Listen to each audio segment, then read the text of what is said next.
नमस्कार प्यारे विद्यार्थियों, आप सभी 9th क्लास के छात्र छात्राएं ध्यान दें कि हमारा जो पाठ नंबर 2 चल रहा है काव्यखंड में, इसमें जो कश्मीरी भाषा की लोक संत परंपरा की कवयित्री को पढ़ रहे थे और आज हम बात करने वाले हैं जो इनके वाक है। इन वाक की जो नंबर 4 का अंतिम वाक है ये है, इसी के साथ इनका जो पाठ पूरा हो जाएगा।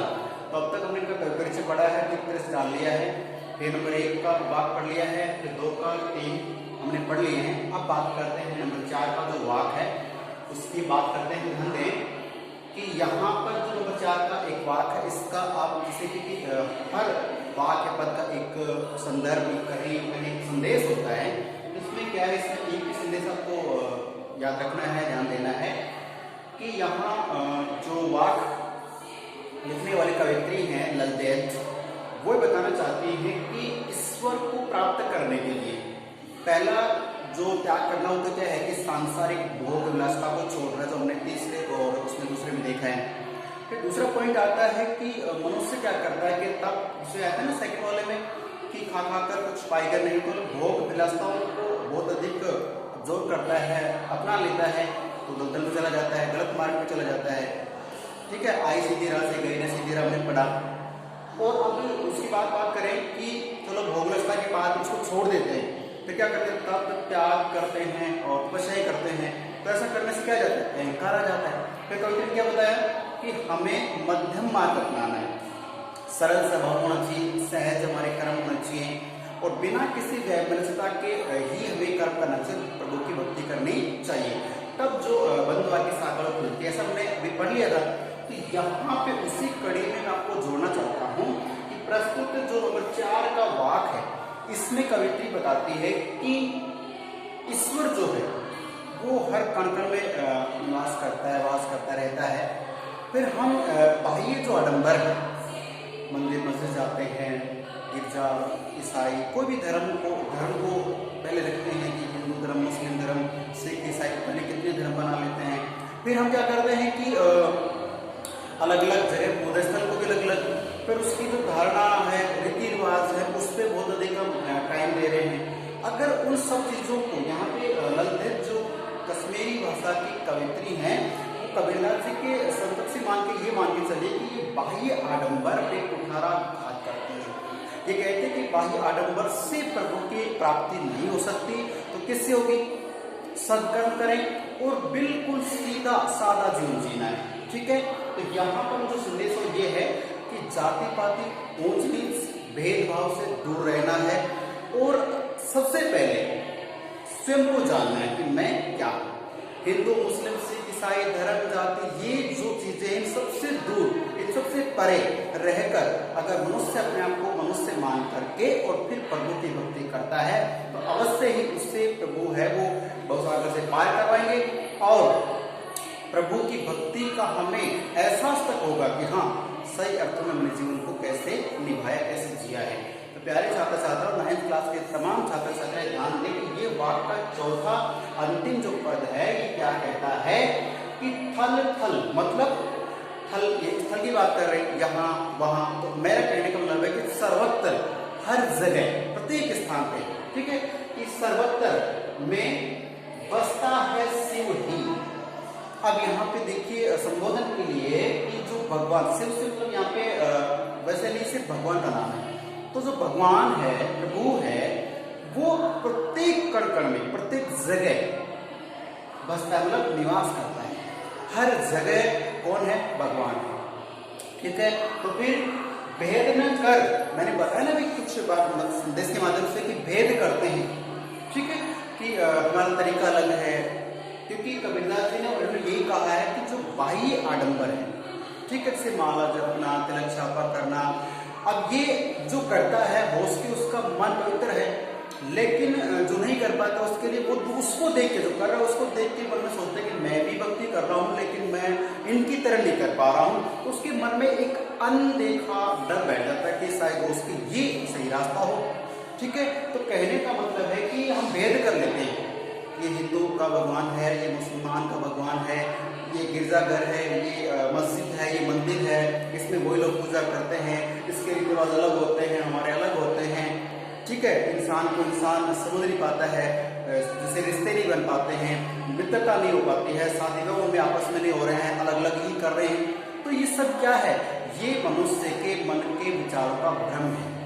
उस भ्रम को तोड़ने के लिए क्या कविता जी ने कहा था ना, आई संतो भाई आई ज्ञान की आंधी रे, हमने पढ़ा था फर्स्ट वाले पार्ट में।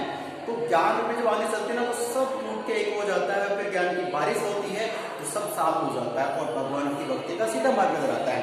तो प्यारे छात्र छात्रों, यहाँ पे पर देखना है कि भगवान सर्वत्र विद्यमान रहते हैं, कण कण में वास करते हैं, और यानी कि उससे ढूंढने के लिए हमें कहीं जाने की आवश्यकता नहीं है, अपने हृदय में अपनी आत्मा में भगवान रहते हैं। तो फिर भेद न कर क्या हिंदू क्या मुसलमान, कि हिंदू कौन है, मुसलमान कौन है, ईसाई कौन है, सिख कौन है, इस प्रकार के धर्म के नाम पे अपने आप को बांटना नहीं है। ये आइडेंटिफिकेशन नहीं करना, कोई पहचान नहीं करनी कि ये इसका आइडेंटिटी है, नहीं। तो फिर क्या करना है?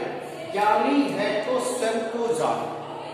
मनुष्य क्या करता है कि मान लो जो हिंदू लोग हैं वो समझते हैं कि हमें बहुत अधिक ज्ञान है और मंदिर में पूजा करनी चाहिए। उस्मान कहते हैं कि नहीं, हमें बहुत अधिक ज्ञान है, प्रभु की भक्ति का हमें मार्ग पता है और मस्जिद में जाकर पूजा करनी चाहिए, ऐसे रोजे रखने चाहिए, ऐसे हिंदू कहते व्रत रखने चाहिए। तो ये लोग क्या कर रहे हैं? अपने आप को ज्ञानी तो मान रहे हैं, लेकिन यहाँ कवित्री ने एक व्यंग्य के रूप में कहा कि ज्ञानी है तो फिर स्वयं को जान, अपने आप को जान। कि जैसे हिंदू को बनाया किसने?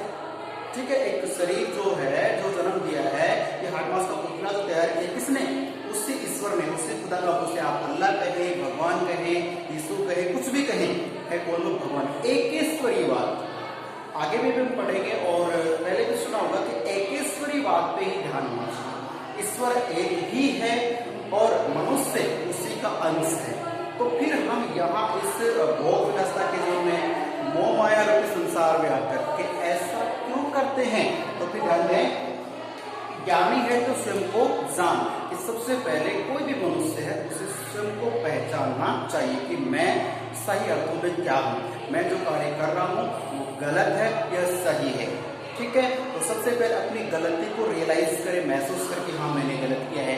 और मानव मात्र, मतलब जो प्राणी मात्र है, मानव मात्र है, उसकी भावनाओं की कदर करें, किसी को भी दुत्कारे नहीं, किसी को भी आपकी वजह से ठेस ना पहुंचे, तब आपका हृदय पवित्र होगा।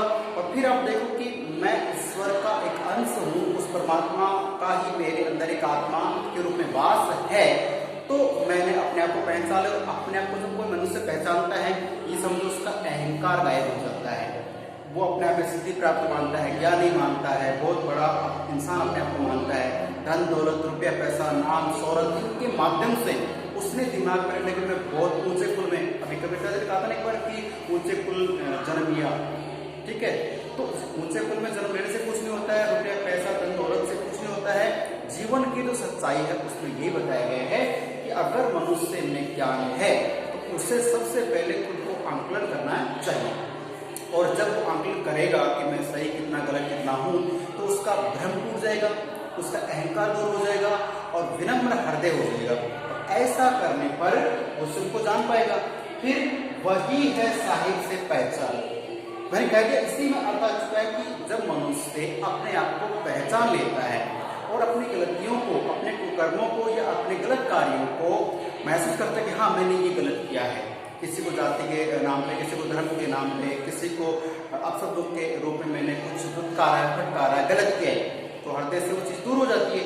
अब दूर हो जाती तब मनुष्य स्वयं में कितना ही ज्ञानी क्यों ना हो, लेकिन वो स्वयं को पहचानने के बाद, तो ललदेव जो कश्मीरी भाषा कवित्री है, संत परंपरा को यही कहती हैं कि बाह्य आडंबर को छोड़कर, त्याग कर स्वयं को पहचानना है। और पहचानने के बाद क्या करना है कि अगर बाह्य आडंबर छूट जाएगा, स्वयं को पहचान लेंगे तो हमारा हृदय पवित्र हो जाएगा, सरलता और सहजता आएगी। तो सहजता आते ही हमें स्वयं में, अपने आप में, अपनी आत्मा में परमात्मा के दर्शन होंगे। वही है साहिब से पहचान। और यही हमारी जो ईश्वर से पहचान, यानी कि ईश्वर को प्राप्त करने का जो मार्ग है, यही एक मार्ग है।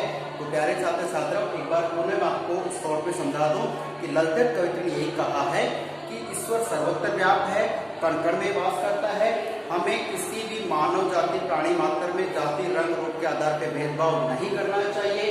हिंदू कौन है, मुसलमान कौन है, ये अनावश्यक बातें हैं। ईश्वर की संतान हम सब है, एक है। और यदि मनुष्य ज्ञानी है, अपने आप को कहता है कि धन दौलत रुपया पैसा दौलत शौहरत के नाम पे अपने आप को बड़ा कहता है, तो वो उसकी एक गलत फहमी है, गलत उसकी आदत है।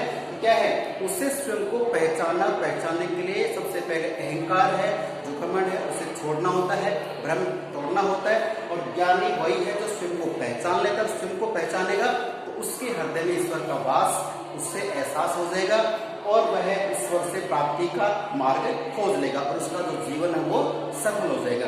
तो ये अपने पाठ का मैंने अंतिम पद आपको पढ़ा दिया है। इसके प्रत्येक शब्दार्थ भी मैंने आपको बता दिए हैं, भावार्थ मैंने बता दिया, आपको उसको नोट करना है। और कोई समस्या आती है तो आप व्हाट्सएप पे अपनी समस्या बता सकते हैं, उसका सॉल्यूशन हो जाएगा। लेकिन इसे नोट करना है, पढ़ना है, ठीक है। और होमवर्क जो आपको डेट दे रखी है उस पर तुरंत आप भेजें और कोई समस्या तो पूछ सकते हैं। धन्यवाद। जय हिंद।